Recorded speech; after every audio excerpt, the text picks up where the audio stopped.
Liverpool, champions of England. We've conquered all of Europe.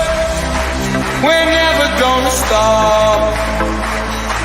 From Palestine to Turkey, we've won the fucking lot. Got Paisley and the Shankly, the fields of Anfield gold. We are unsupported, and we come from Liverpool. Hello, fellow Reds fans out there. This is the Redfix on the Red Sea Down Under care of the Red Sea podcast. My name is Nick at Scouse Wonder. As you can see, adjustments right there, bottom screen there. On Twitter, you can follow myself. We're joined by Steve Wilding down below. How are you, Stephen?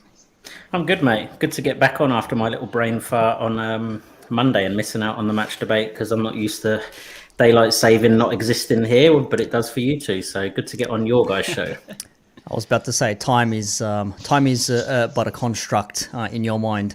We're joined up top by our very own Aussie Robbo, James Jimmy Nicholson. Hello to you, sir. Hello to you, my friend. It's great to be back on another Redfix. Becoming quite a good fixture at the moment on a Wednesday evening. Thoroughly enjoying it. How are you doing today? Very well. Wednesday evening for us. Wednesday morning, or it's close to it's morning still over here in England, or in the early afternoon as it is in this man's home nation of India. As we are joined by Zubin Daver, who is joining us from India. Hello to you, Zubin. Hi. How are you doing, guys? Doing fine. Everyone is well by the looks of things, and just a little bit on Zubin here as we pop up some information so we can actually introduce him properly. There we go. So Zubin does talk about football. Clearly he's a Liverpool fan, which is always a big thumbs up, but he writes for the LFC Transfer Room, the Raw Sports, and Rush the Cop, and he's also on 20 plus websites. So Zubin, give us a bit of your backstory to Liverpool. How do you fit into writing and following the Reds? So Nick, my journey in writing for Liverpool and sports, I think, began back in 2010. And a bit sports fan, as a young kid with a passion, wanted to see if I could make my mark in the world.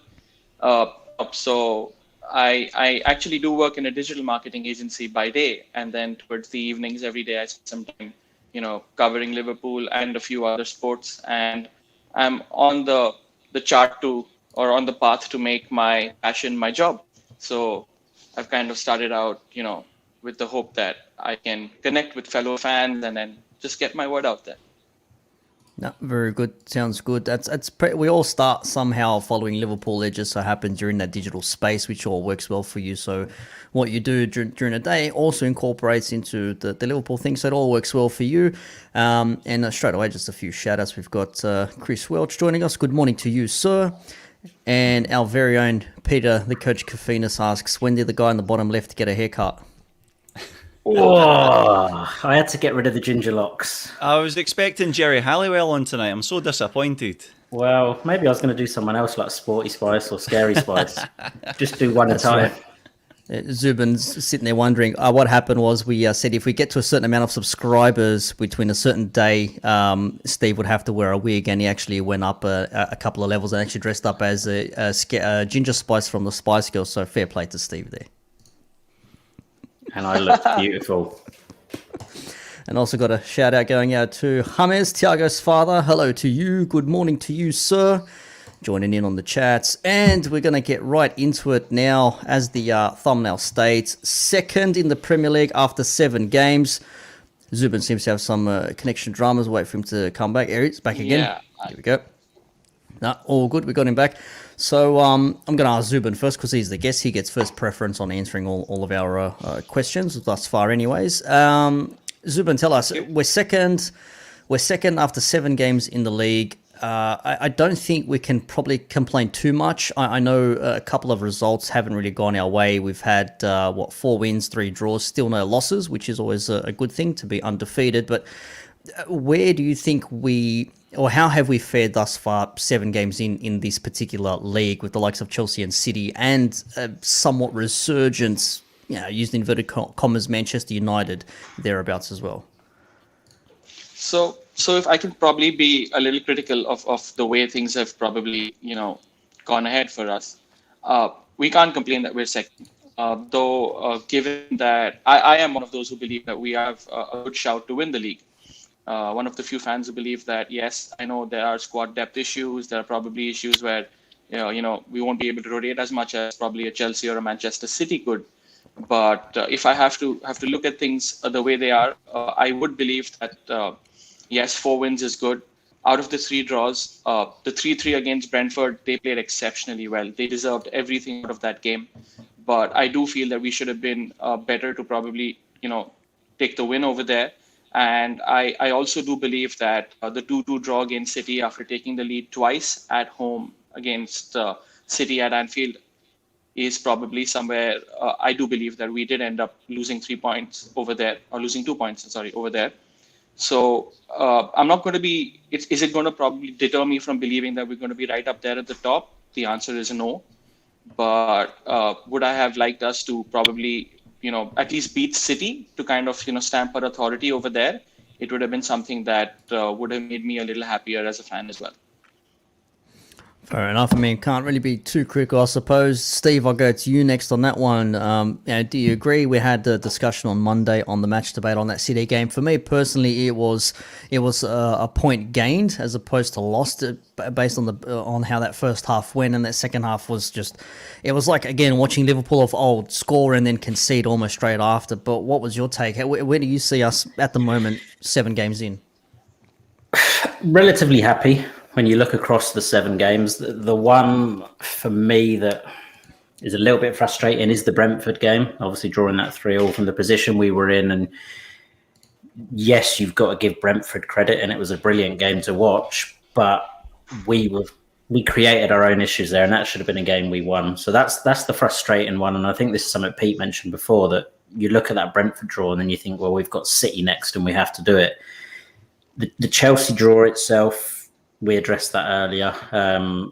It's unfortunate that the sending off happened so early, and I don't think it helped us. But looking at this City game, yes, it's frustrating to take the lead twice in that second half and not hold on to it. But if you've got to look at that game as a 90-minute whole picture. And to get away with a draw from that game after our first half performance, I mean, the first 5-10 minutes, we came out quite good, and then we just, as if we just forgot how to play. I think we panicked a little bit, and they absolutely annihilated us that first half. And it was, we need to get to half time so we can just sort of reset, let Klopp have a chat with them, and then come back out. And they came out a different team second half. So as a whole for that game against City, you've got to say the draw's fair. We got lucky to get in at 0-0 half time, and then the second half was fairly even. It was sort of, second half was more like a heavyweight boxing match. Like we'd have a throw them a blow, then they'd come back, and neither team after scoring then seemed to sort of go from there and build on that. It's sort of, we scored and then we went a little bit in our shell and thought, well, City are going to come at us. And then as soon as they scored, they sort of just crumbled a little bit, and then we went back at them. It was as if there was a huge sign of sort of respect between the two clubs. Each knows the threat that the other one possesses, so we didn't fully go at them. And yeah, it's frustrating to lose the lead twice, but as a whole, I'm happy to take that draw there, and I see it as a point gained from how that game was going. Mr. Jimmy Nicholson, Aussie Robbo, tell me, 7 games in, we're sitting second. Should we be happy with our position, or should we have expected better?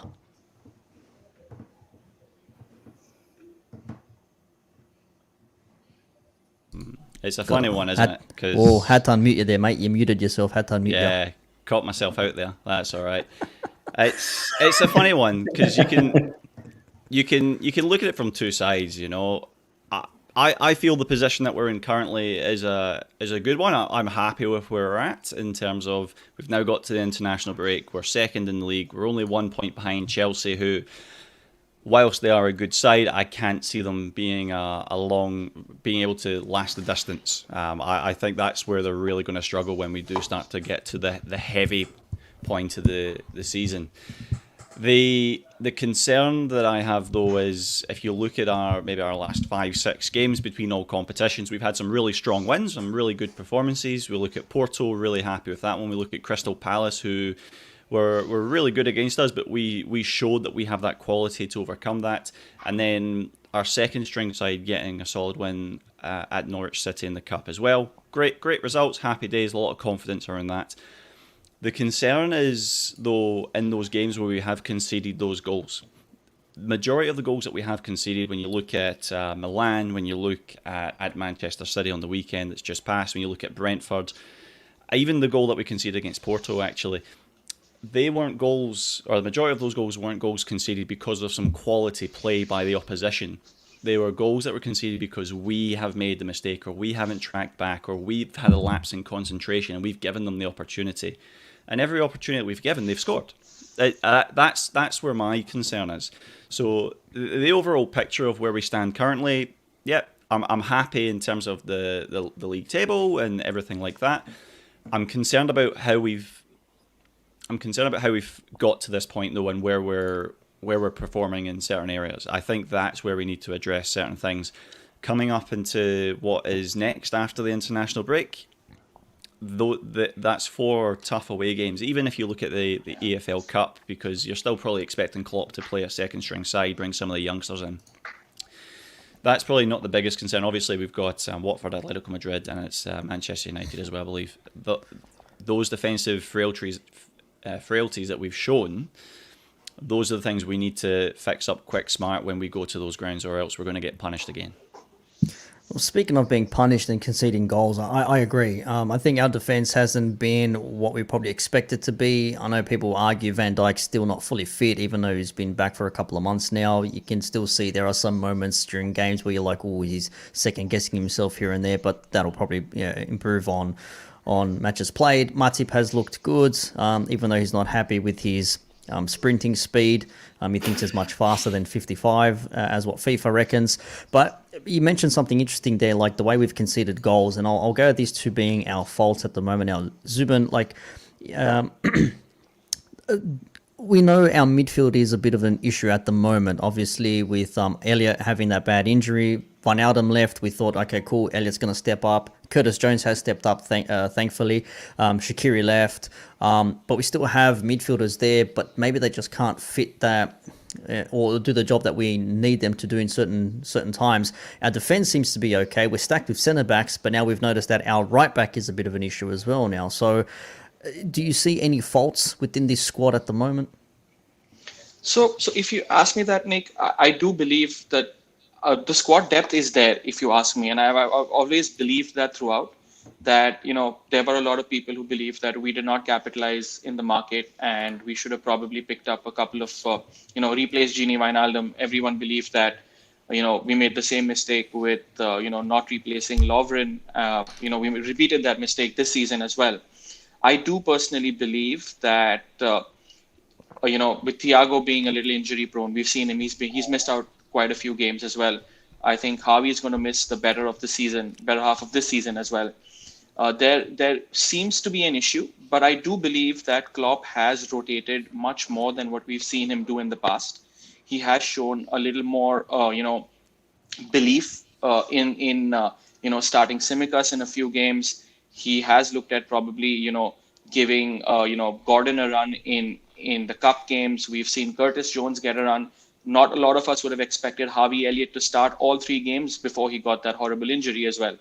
So I do believe that there is enough depth over there. Now, injuries is something that none of us can control, right? So if that does happen, it is something that we do lack. If I have to look at it, is it a fault? Is it a mistake that, the owners did not dip into the market? I was of the opinion, and I still am of the opinion, that we're okay right now. We will be able to, give opportunities to the youngsters. Gordon has shown that he is been strong enough to kind of play well. We saw him do well in preseason. We've seen Harvey Elliott do well. Curtis Jones, as you mentioned, has stepped up. I do feel if there is one position that I can be very critical about is his right back. Neco Williams has probably also, because of injury as well, but has not done as well as probably we did expect him, the way he did play last season as well in small patches. He did show some kind of, capability and ability to kind of be second to Trent. But I think if I had to look at it from that position, from that perspective, right back is something that I believe is something that is going to be a problem for us this season. otherwise, everywhere around the park, I think we're good. Interesting comment here from excuse me, Peter. He says the back four is being blamed for more than they should be. Midfield needs to protect them better. I think if there's one thing we can probably say is that, yes, Thiago's injuries have been a bit of a problem because when he's out, and it shows, there's no control in the midfield. There's no Wijnaldum to shield the ball and protect like he did. And that's probably given Henderson something different to think about. Jones coming in for Elliott. It's good that we have another youngster who can come in and fit the mold. But James, I want to ask you first on this one here. Does the midfield need to be better at doing what they need to do to stop the ball making its way, to the wings or out for a cross or whatever? Like, is our midfield really up to it defensively? They can be. They definitely can be. The problem is they haven't been, and it's been very inconsistent. I think when we started the season, we saw what we were probably expecting from our midfield. I agree with Zubin. It probably was quite a surprise that Harvey Elliott came into the squad and started to take on a lot more of a key role in Jurgen Klopp's side. But that's obviously a testament to the trust that Jurgen's got in his abilities. I think the challenge right now, though, is what is the midfield's actual job in this Jurgen Klopp side? The defence is constantly getting put under excessive pressure. We've seen it in seasons gone by where especially our fullbacks, Trent and Andy Robertson, are able to, essentially they've got free reign of that of those wings, and they can push up whenever they need, and they have the protection already in place behind them. It seems that maybe there's been a tweak in what Jurgen's trying to get the squad to do in terms of the sort of the left centre midfield and the right centre midfield role, to sort of maybe not protect as much and to trust that can be filled in by the centre backs and the DM to cover. But unfortunately, that's been exploited way too much, and we've seen tactical tweaks in the past. I think Jurgen Klopp has always relatively stuck to his 4-3-3, and every season something changes. The defence sits a little bit higher up. There's always something that happens that we always go, oh, that's a bit different to what we saw last season, and it always takes us a few months to sort of find that groove and to, okay, now it's working, now we understand what he's trying to do. So I'm wondering whether that's what's happening, whether there's actually a tactical decision that Klopp and his backroom staff have made to try and do something different with the midfield, and maybe injuries haven't helped that, right? Because he's probably got an idea as to who he wants in that midfield three as to start.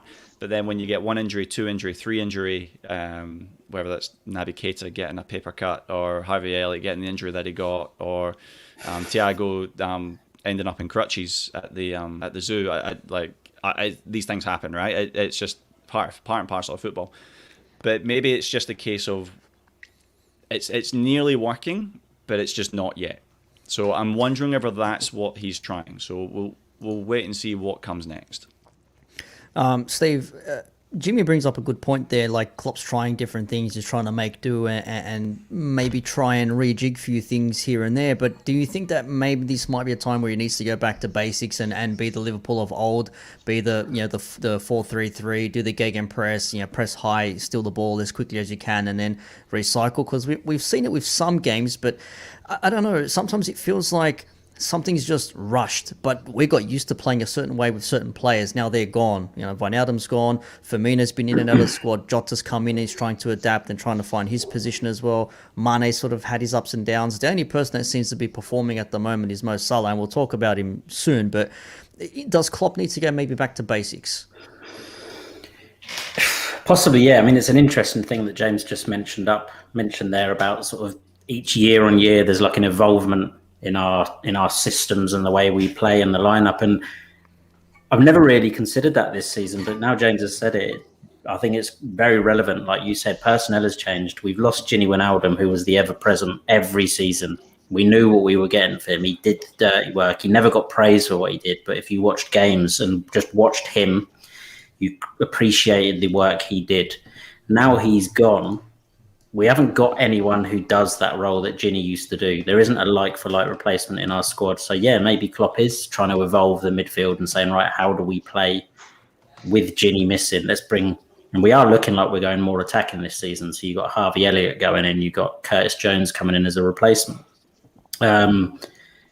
But going back to Pete's point, like with the midfield there, that he says the back four are getting quite a lot of abuse and it should be the midfield up. I think that is as a result of this evolvement of our midfield, because the goals we've conceded recently, you look at the AC Milan game, you look at the Brentford game, and then you look at the Man City game, the midfielders are not tracking all these attacking runners coming through. And there's been screenshots, and it's not just one midfielder in particular. We've got one of the best defensive mids in the world in Fabinho, and he's been found wanting when nowhere near where the ball is. And I love the guy, but he was last couple of games he's sort of been off the pace a little bit, and it's hard for him because he can't do everything. But Henderson as well. Like when 3-2 up against Brentford, you see where they score their third. Henderson is miles away from the play and not tracking back. So for me, possibly, I think that involvement is there.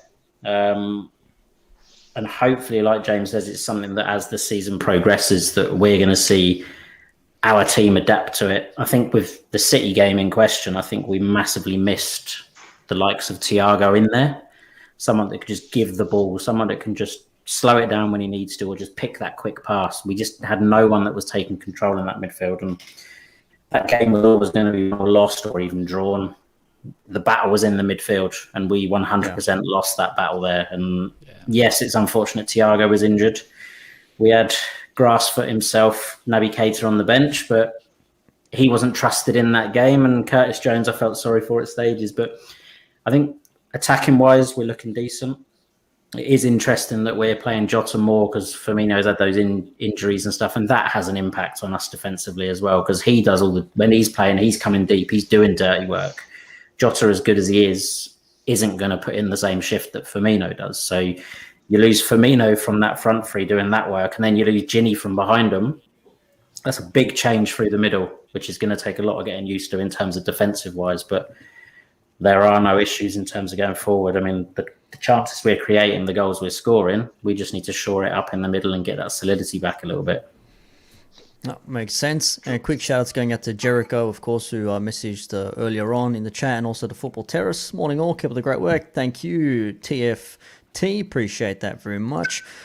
Just to point out before I get to the next point, Pete also makes a good point here. The risk versus reward system. Attack is so good, but at what point do you risk? Are your risks outweighed by the reward? If you do get to take the ball by pressing and moving forward and going up the pitch, cool, no dramas. But if you're not getting it, why do you keep doing it? It's insanity, doing the same thing over and over again, expecting a different result. So there could be something in that. Let's look at Europe at the moment now, because we are top of the group in Europe. It's only been 2 rounds in, but look, a nice come from behind win against AC Milan. First time we've played them outside of a major competition final, I believe, ever, and especially at Anfield as well. So that was quite interesting. And 3-2 in there. And we went away to Porto, and Porto absolutely hate us now because I think I read a stat, since we first took them on in the 17-18 Champions League season, I think they've conceded something amount of goals, and I think like 20% of those goals at home have been by Liverpool. So some ridiculous, like they 14 must or hate 15. us. Yeah, 14 or 15 goals they've conceded just against us. But look, we're first in Europe. It's not a bad thing. Up next for us is Atletico Madrid away before we do the return fixture at home. A couple of weeks after that. Zubin, we've been pretty decent in Europe. We've got a good record in Europe. We've made 2 finals in our last 3 appearances. It's not a bad thing, I would say. Like, realistically, where do you think we expect to end up in Europe? So Nick, we've had a fantastic start to the UEFA Champions League this season. I do believe that we probably, with a couple of results going in our favor, 9 points should be good enough for us to go to the next round.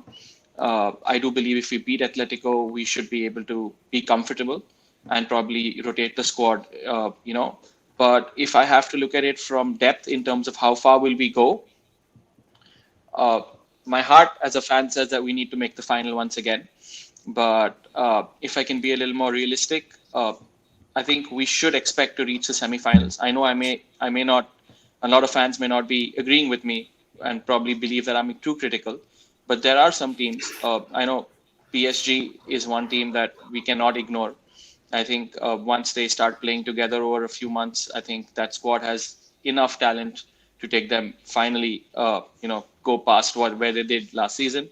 I do believe that Manchester City, as much as I wouldn't want to play them because they are as good as us, if not better, in some parts of the field, will be another team which will make it difficult for us to, if we do meet them. But I do believe the semi-finals is something that I do see us getting to. And I think once you're there, it comes down to the night itself and how far you can go. Is this up to the atmosphere and if you're up for the game or not?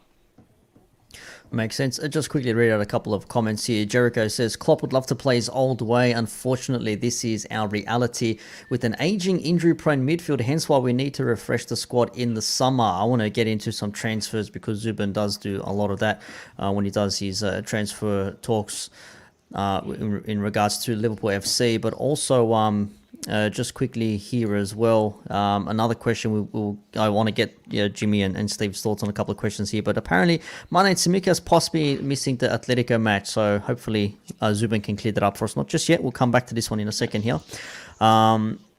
James, I'll go to you next on this one here. Look, in comparison with the other teams in our group, arguably you'd say Atletico Madrid realistically are probably our closest rivals for that top one or even top two finish, right?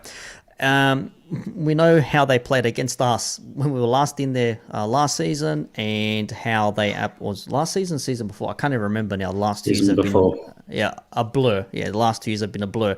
And we go 1-0 loss away, and then we come home and we end up getting losing. But again, we had a different goalkeeper. We had certain issues with players and things like that. Do you think we would have learned anything since that last game? But note as well that Luis Suarez is scoring goals for fun and rescuing games for Atletico, and this would be the second time he'd be playing against Liverpool in 2 years again, with the whole Barca semi-final and that famous semi-final tie. Yeah, it's a long time between drinks, and a lot has happened since we last played Atletico Madrid, that's for sure. But it's still Diego Simeone, and he's a fantastic manager. There's no denying that. He's very good at making his teams grind out results. Very defensive-minded manager. Most of his games aren't high-scoring games, but his team are sitting joint top at the moment. I think they're in second place due to goal difference. They've only scored 11 goals, conceded 6 so far this season. But the games that they have played, they've not been easy games, and they've really had to work hard to get those results. Probably bar the Barcelona game just past, where they won 2-0. But when it comes to Liverpool playing in Europe, again, aside from our free pass in Porto, it's not we struggle when it comes to away games. We're very inconsistent. We have some fantastic away games where we've produced some memorable results. Think back to when we played Bayern Munich and games like that. But we are very inconsistent, and that's my biggest concern going into playing Atletico Madrid. Definitely our biggest competitors. They've got a great squad as well. Luis Suarez is getting on a little bit, but it doesn't still stop him from having that individual quality that's needed when it's required most. So that's going to be an interesting one to see what they do there. Obviously, Antoine Griezmann is now back at Atletico Madrid, as well as you've still got the youngster Felix as well, who's a phenomenal player. But again, coming into this, playing against the side that like to have this real defensive and then pounce mindset, will be very interesting to see, given what we've already discussed around some of our concerns with how we've sort of set up over the last few weeks. It's going to. I feel going into this one, it's going to be a real close one. I would be a very happy man if between the two games we walked away with 4 points between home and away. But there's still a lot of time between now and then for things to change. So we'll see how we go from there. Hector Joseph, hello to you, Hector. He says, our next game against Atleti is very huge. Our record against him is not good at all. I think it's going to be a tough game. Look, every time I think of Atletico Madrid taking on Liverpool, I think back to that Europa League semi-final tie when Forlan scored in the 117th minute, and after Benayoun scored after injury time, whatever it was, extra time. And I always think about that. I'm just like, damn, Diego Forlan, why you got to do this to me, man? That's what I always think about when I think of Atletico and Liverpool. But we are going to verse a very different Atletico. Like you said, Simeone sets up his team one way, And even if we went away to Atletico Madrid, they're probably still going to defend and look to pounce us on a counter-attack, in which case, you're going to see two teams defending and nothing really happening, or you're going to see one team going for it and trying to pounce on the other side. So, Steve, I ask you now, because we've got the game against them first up. We've got Watford first, then we've got Atletico. Then after that, we've got the little fixture of the against this team called Manchester United. Don't know. That could bite me back in the ass. So we've got a game against a resurgent, or we say hopefully resurgent, because when new managers come into the Premier League, they always tend to become tier one performing teams. Claudio Ranieri, former Premier League winner with Leicester, coming back for Watford. Then we've got Atletico, then Manchester United. We've got a game away to Preston, a game home to Brighton, then at home to Atletico Madrid. So the next 5 games effectively are very important. So what do you see happening for us? Good point here, as Jericho says, the midfield is not as agile as probably it used to be. So we've got young blood in there, but how are we going to fare in these next 5 games, effectively playing the same sort of players? It's going to be tough because they're coming thick and fast now, and we're obviously away for 4 of those games out of the next 6, I think it is, and Pete's just put there, we potentially got no Alisson or Fabinho against Watford because of the whole sort of quarantine rules and everything like that, and we're not sure if they're going to be available for Atletico Madrid too. So I think if I'm going to look at each game, Watford's going to be tough, because it always is. It's a way that we always come up against teams with a new manager. So, and I know Watford change manager every couple of weeks, but it's just bloody sod's law that they've got new manager in time for when we play them. So they'll be. I don't understand why they've sacked their current manager. They're sat in 14th. They haven't been terrible, but they've brought Ranieri in. Are we going to see Ranieri work his magic like at Leicester, or are we going to see what happened at Fulham where he was terrible? So I think that's going to be tough, but we should have enough definitely to win that. I think the team, one thing I noticed in some of the games, and especially the Man City game, was more in sort of Salah and Mane, was that they look like they've just got this determination sort of bit between their teeth, like we mean business this season. And there was Salah's tweet afterwards saying that disappointing not to get the win. We're going for the league and we've got what it takes. So there's that determination in the squad. So I think Watford will beat. The double header, so with either side of the Premier League games of Atletico Madrid, is huge. And James stole the thought from my mind. Basically, I was going to say, if we can walk away with 4 points from those 2 games, I'd be absolutely chuffed, because that would be us through, qualified, done, and then we've got Porto and AC Milan to come up, which don't really mean too much. So I don't think we will get. I think we might drop points in one of, maybe lose away to Atletico, but we'll see. The other league games, the Man United one's always going to be a bit tasty.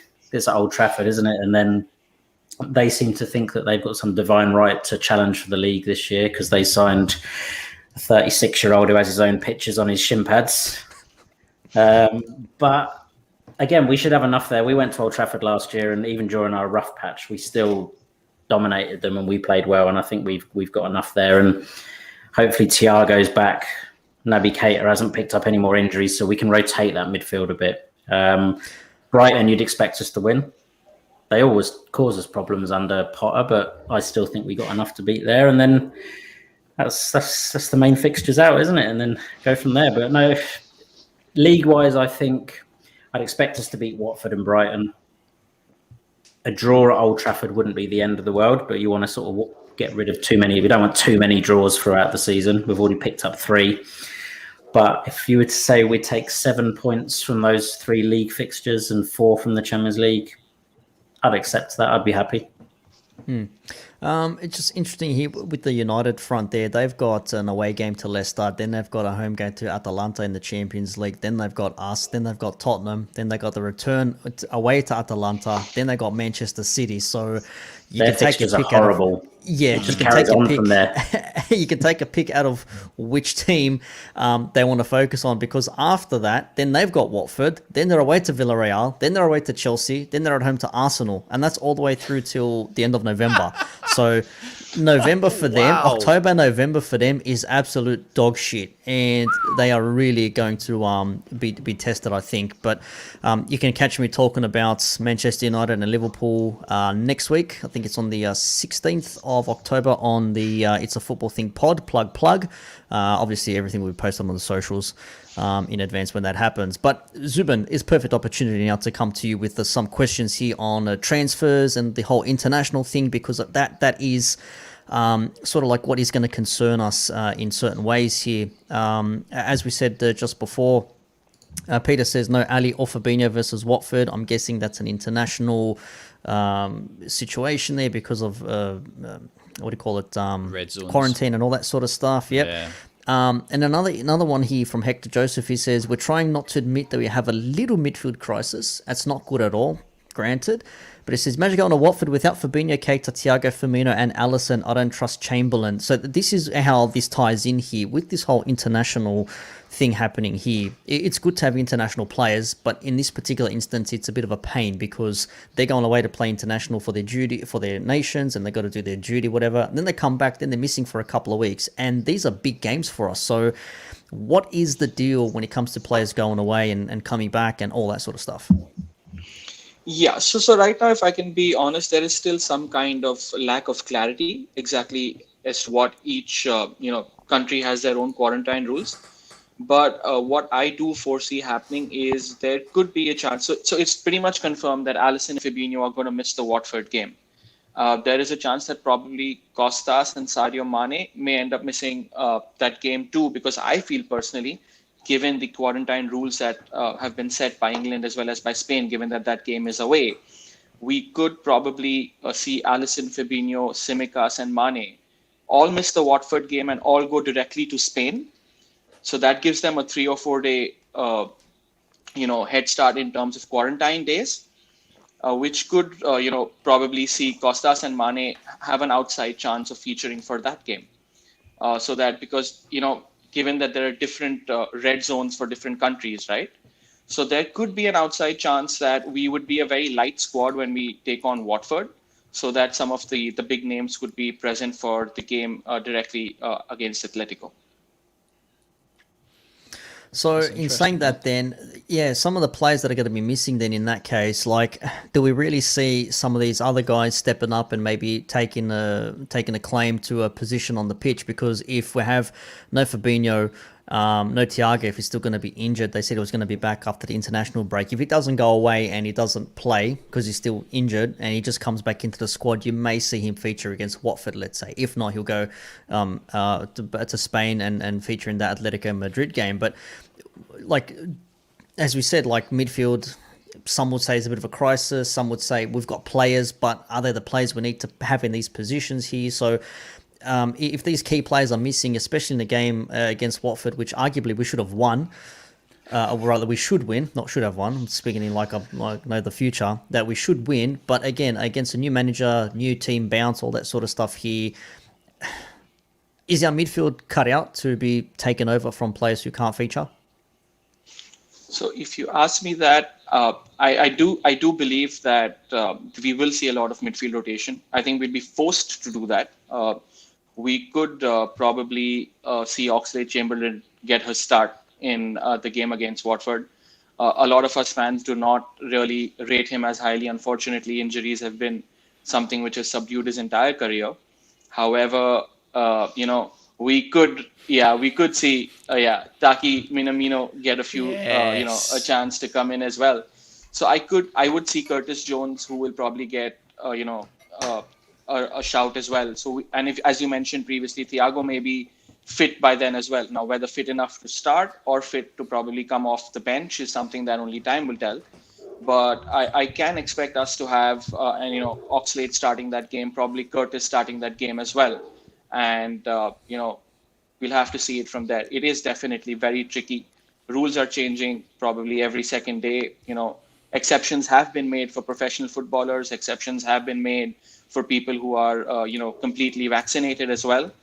I would probably take it, each day as it comes, and probably we have a strongest squad possible for both the games against Atletico and Watford. Has Naby been called up for international duty? Does anyone know? question. I will have to check. I have no idea. Because I just noticed he's in Hector Joseph's comment about Keita missing. Obviously, he's fit. He was back on the bench against City. So if he's not in the international squad, then he should be fine. The other thing with Fabinho and Alisson, it's not just the quarantine rules. The kickoff time for the Brazil match is about 30 hours prior to the Watford game. Yeah. And then you got the travel. Then you got the travel, so it's because Liverpool requested for this kickoff to be pushed back a number of weeks ago. That's right. Because it's a lunchtime kickoff, and we requested it to be played at about, I think, 7:45 on a Saturday, which you never hear of. And the Premier League went to Watford, and Watford rejected it. Yeah. Of course they do. Why wouldn't they? Why would they say, yeah, sure, no worries, give Liverpool all the chance to come to Watford and play against us? They're hoping we rock up with Adrian in goal, but I reckon it'll be Kelleher. Yeah, No, I think you're right. I think you're right. It's yeah.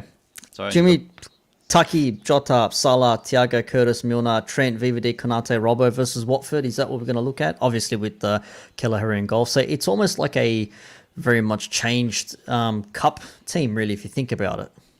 Yeah, Henderson, surely Henderson will play. That's what I was going to say, because depending on the situation, What, Henderson hoofballs? Hoofball Henderson. That's Mr. Hoofball Henderson, I think you'll find. Sorry. It's interesting because is Thiago going to be back in time? That's a bit of a question mark. They said yes, but when you see him in crutches, that makes me feel a bit uncomfortable as to whether that's going to be a realistic expectation. I think it may be an all-England midfield, which is something I think we used to say for those special Champions League nights when we used to try and grind out results against some strong sides. But it may well be that. Midfield. Yeah, the Brexit midfield, that's the one. So it could be that. That's the reality of it. And could it be Henderson, Milner and Curtis Jones? I honestly think if we don't play Curtis Jones, then we're doing a disservice to the lad.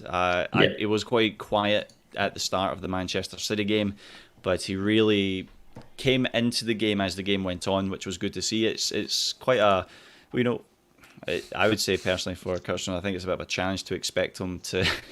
I think it's a challenge to expect. Yeah, clearly, he's Positive Pete. That's what he's called. It's a challenge for someone like Curtis Jones to have to step up in such an intense game, especially after such a good run of form, because there's a lot of pressure on his shoulders. But I think by the end of the game, he had proven himself. When it comes to Watford, because of these limitations, I think we are going to see that sort of half cup team, half first team mix, and that's not a bad thing. That's actually probably a good thing. I'd rather it didn't come against Watford when they just got a new manager straight after the international break. But it's probably a good thing that we really start to mix that squad up a little bit more. And yeah, maybe our hand's been forced a little bit to do that. But there is a potential that it could actually work out better, because we need these players to be playing, your Taki Minaminos, potentially your Oxlade-Chamberlains, maybe your Divock Origis, which again is another contentious discussion point.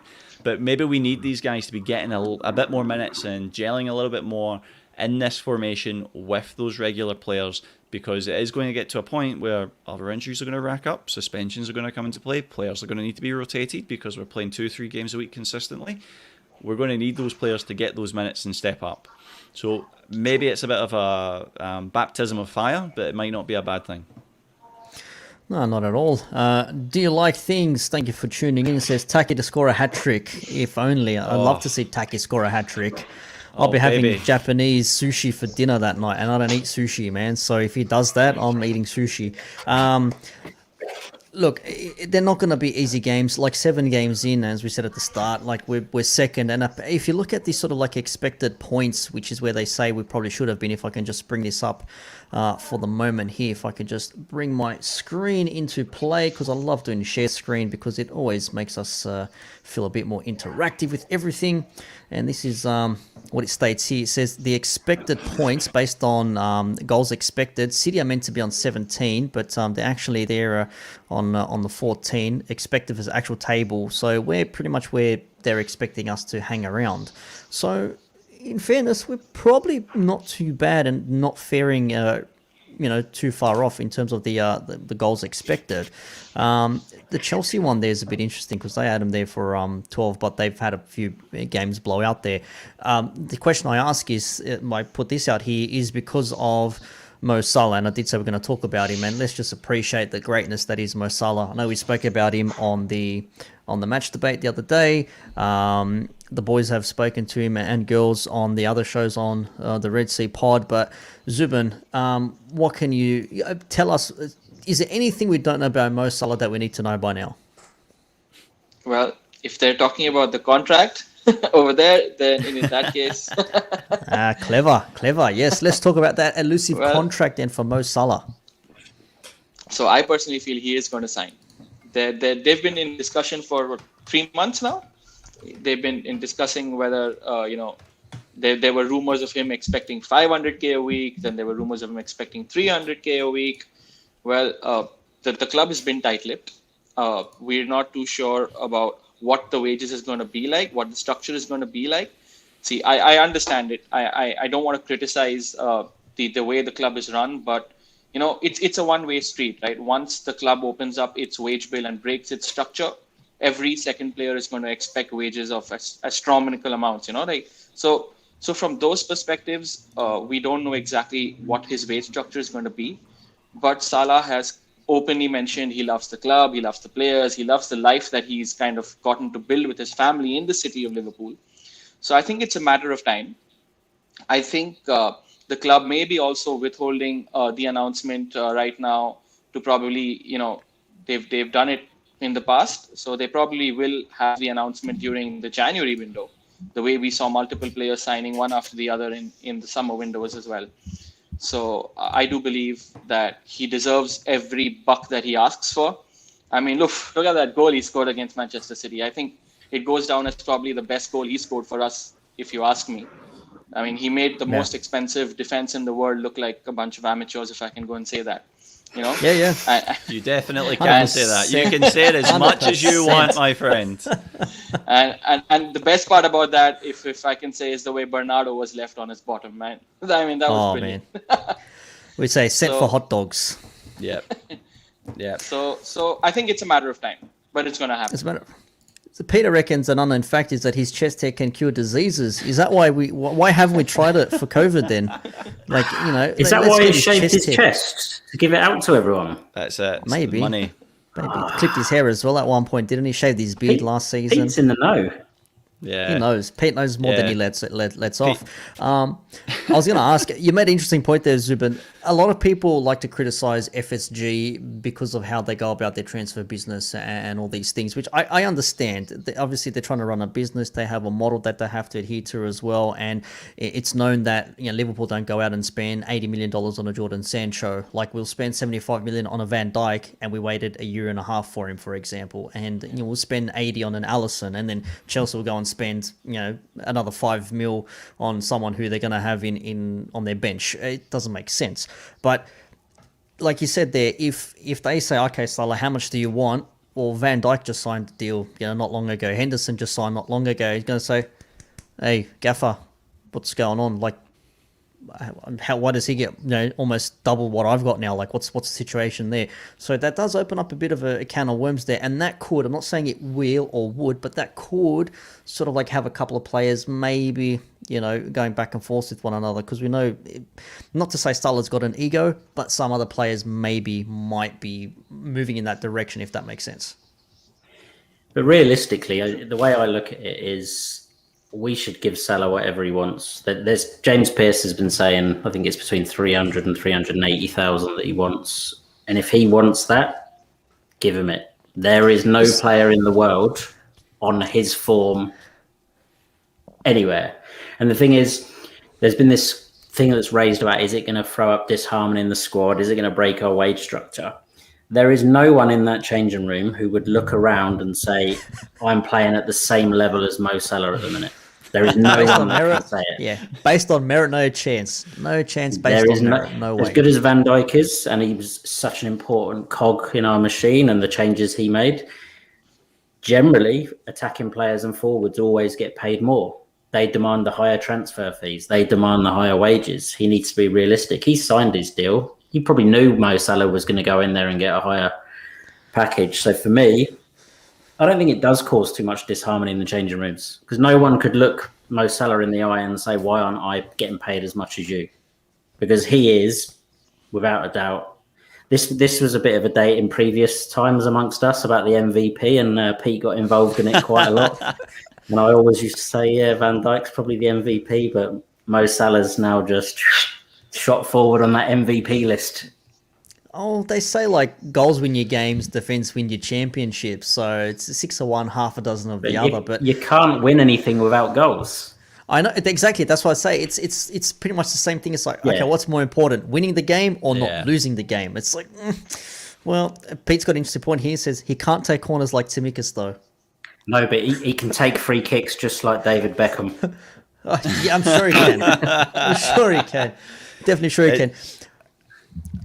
Yeah, Jim. Yeah, it's really interesting to hear all the things being said. Oh, it's going to break the wage structure. It's going to, FSG have to stick to this model. FSG get a lot of criticism, and I think some of it is warranted. They are obviously there to run a business, right? But we're not business fans, we're football fans. So we're always looking at it from a very different perspective.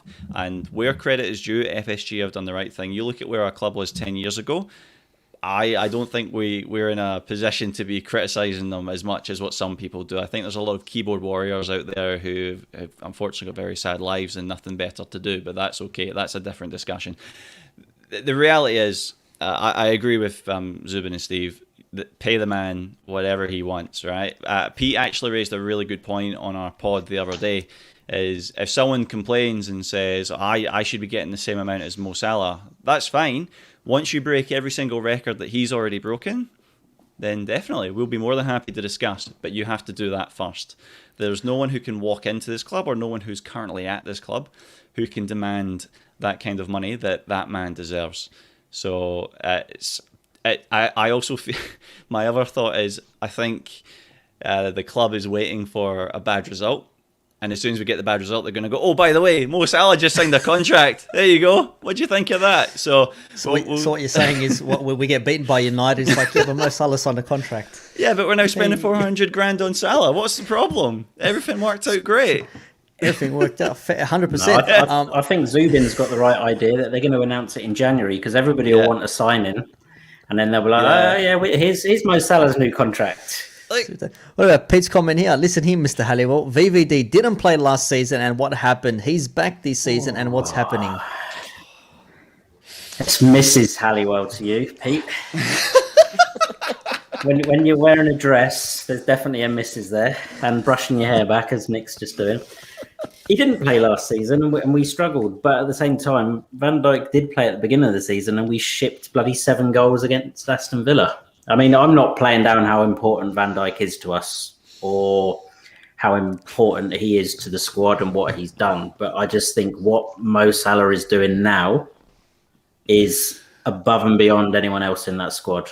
Even when we were struggling last season, he single-handedly dragged us by the scruff of the neck and got us through games. And he made that promise last season that we were going to go to the top 4, and he meant it. And he's carried on in the same vein this season. I'm not saying that Van Dijk has slipped at all. I still think Van Dijk's quality, and he's still working his way back to full confidence and fitness and everything. But for me, Salah is MVP. Yes, but who's more important than the other? They're both as important. They are both important. Diplomatic, political answer. Weaseled out of it. They are both important. You can see when Van Dijk's missing the effect it has on our defence, and you can sort of work without Salah for some games, but you wouldn't want to be without Salah long term either. True. Would you want to rely on Divock for a long period of time? Oh, 100%, mate. Could you imagine our corner stats? Oh, we'd be in the 20s. The roof, mate. And then we'd have Andy Robertson not beating Andy Roberts. We'd have Robbo not beating the first man. We've got about 5 minutes left in the show. Let's go to some, not transfer news per se, but because it is part of Zubin's sort of expertise here with the transfer talk and whatnot here. Any new deals coming up now? There has been talks even before this season started that Basuma maybe was a target for us. We were looking at Sarr as well from Watford, I think, or unless it was another Ismail Sarr out there. People have said, do we need potentially a right back, another midfielder? We didn't really look into that. Is there anything that you've seen around that's floating that indicates we're looking for someone in January? Because also to mention, the Africa Cup of Nations kicks in, and then we're without Naby, Mane, and Salah as well. So of whatever I've heard or spoken to people about, I think the interest in Bissouma was there, but I think we got priced out because people do realize that Liverpool haven't spent money in a couple of years, and there is money to spend, but obviously they don't spend it. What I'm trying to say over here is they do know if they can push Liverpool to spend, they would be, and if Liverpool really wants a player, as we've seen with Van Dijk, if we've seen with Alisson as well, they do spend. So I think Brighton kind of overplayed their hand, and there was a genuine interest in Bissouma. I do believe we will go in to replace Gini, if not in January, probably next summer. We did see we have seen how Liverpool, if they do put their their finger on a target, they play the game, they wait their time, they bite in, and then eventually they get their target. I do believe that Gini will be replaced probably next window or next summer, not too sure. But recently, I did tweet this out as well, and I did kind of follow what Sky Germany did post, is there is some kind of interest in a German starlet called Karim Adeyemi, 19-year-old I literally kid. just pulled up that link. I was going to bring it in. Perfect. Read my mind. So that kid, my God, I think 15 games this season, and 11 goals or something like that. So I do believe that, and he fits the entire FSG structure, right? He's young. He's not too expensive. I think he signed a 3-year deal, so probably he'll be at the end of his contract very soon. So obviously potential, very high, ceiling, and knowing the way things are with FSG, if probably he does not reach his potential, could be probably resold for more than what we eventually buy him for. Also, I believe Munich is in contention. It's very difficult to probably price a German player off the hands of Munich. But personally, I believe that the Klopp effect for a German kid to come in and probably train with and play with a Mane and a Salah on a daily basis is a dream come true. So I can expect that to happen. Another reason that I believe I could see this happening is the relationship that we have with Salzburg, right? If I'm not wrong, we got Takumi from them, we got Nabi from them. So the teams have worked together. We've paid them what they wanted for those players as well. And if things go right, I see this transfer taking place probably next summer. I think he's out of contract next summer, so we could see it, an early deal in January. So I think this is one thing that I see happening. I did write a few pieces for whether the big names like the Haalands and the Mbappes of the world, and whether they could join us. That's just the fan inside me who believes that it's possible. But if I come back to planet Earth, I think this is a transfer that could take place. It definitely does look like something that could be happening. I mean, boys, I'll get a James first. Do we see someone like this coming through? Look, he's playing for a club that we know. Obviously, there's the connection there, like Zubin just said there. 11 goals in 16 games. They say he'll definitely leave in 2022 with the fee between 25 and 35 million pounds for any potential deal. So, do we look at maybe bringing this youngster in and try and be a household name for the next 5-6 seasons? Yeah, I think if the opportunity's there and Klopp has identified him as a target and the powers that be, including Michael Edwards, agree and they can negotiate something that works in our favour, then happy days. The reality is we've had the same three strikers for the most part, always consistently starting for the past 3-4 seasons, and there's been moments of inconsistencies, of course, but for the most part, they've never really let us down. Someone is able to pull in some magical when the three of them are going together, between Bobby, Mane, and Salah. there's always something amazing that you're going to witness at some point. But the reality is, right, they are starting to get to the other end of their careers, which is a concern. We do know that, or we believe, I should say, we do believe that some of these players can obviously adapt what they can do, play in other positions, but still have the ability to play at top levels. The other reality is, though, we're also going to have to start thinking about what comes next. So maybe this is what this is starting to become. Obviously, Taki's come in. It's maybe not quite been as effective as what we've hoped.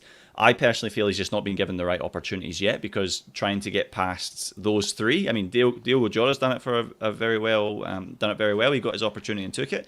Taki's a very different player. I think he needs to be nurtured a bit more. He's not had the opportunity yet. But potentially a young player like this coming in and taking his opportunity, fantastic. Doesn't solve the midfield problem of losing Gini, though. I think looking at the midfield that we do have a great range of midfielders. We don't have a Gini type player. I would say, yeah, you've got your Fabinho, who's your rock solid DM. Curtis Jones is a very mature player, great with his feet, is able to be quite adaptable across the midfield. Still has a lot to learn, but still offers a lot as well. It's quite an interesting balance, that one. And then Oxlade, Chamberlain, Henderson, Milner, very different players. Thiago is on his own pedestal, in my opinion. So we are just missing that one element. That doesn't solve it. So what are we going to do about that? That's where my question comes in. I ask Steve, midfield be damned. Just try and not concede goals, or if you're going to concede, score more than the opposition. Sound like a plan? Sounds like a great plan. You score 3, we'll score 4. Let's go back 5 years in time. Brendan Exactly. Rodgers. Oh, Do we want more? Do we want more last-minute wins away to Norwich again with the 5-4 with the Lalana? When I thought he actually pumped it into row Z and he actually hit the back of the net. Oh man, the heart's pumping once again. Ooh. Good times that was. I really don't want to experience that, to be honest with you. I don't want those things. But look, in January, potentially, Zubin, do you think we might look to move for someone as a forward in January? Because, well, we're going to be without him for a month here. I mean, just looking at the fixtures, which always do tend to change every now and again because of international breaks and things like that. But in January, on New Year's Day, we're away to Chelsea. We've got Brentford at home. We're away to Palace, Leicester come to, and there's only 3 games in January there. But are they going to be fit enough for the return if Leicester come to town? You know, that's the question there as well. Do you think we need to? And that's not accounting for Champions League as well, because we don't know what the fixtures are going to be like. So, do you personally think we're going to look and bring in maybe someone even on loan to fill some sort of gap in our squad? So Nick, when I looked at the fixture list and when I kind of mapped the number of AFCON games and the number of games that Salah and Mane could potentially miss, is even if they do get to the final, I think they miss just 1 Premier League game and 1 Cup game, if I'm not wrong, when they're away. And knowing the way FSG do their transfer business, we should be probably ready to see absolutely no incomings. So set us up and sold us perfectly. No. See, let's be honest, right? We've seen Lovren was not replaced. Gini was not replaced. Why would they replace a Salah or a Mane if they're going to miss 2 games, maximum 3 games? You look at it from that perspective, right? Yeah. So I rather be set up for that and then see us like, whoa, there's somebody signed off, like the way they announced Thiago and Jota out of nowhere. But if I just going back to what I said earlier, if there is a deal, I could probably see a deal signed for Ediemi in January, but he probably join us at the end of the season in beginning for preseason for the next year. Yeah, that sort of makes sense. I think we'll probably leave it there. We've gone over the hour mark. We don't want to strain all the viewers at the moment. And thank you to everyone who's watching right now and enjoying the content. And boys, we've got an international break. There are some internationals happening. A lot of our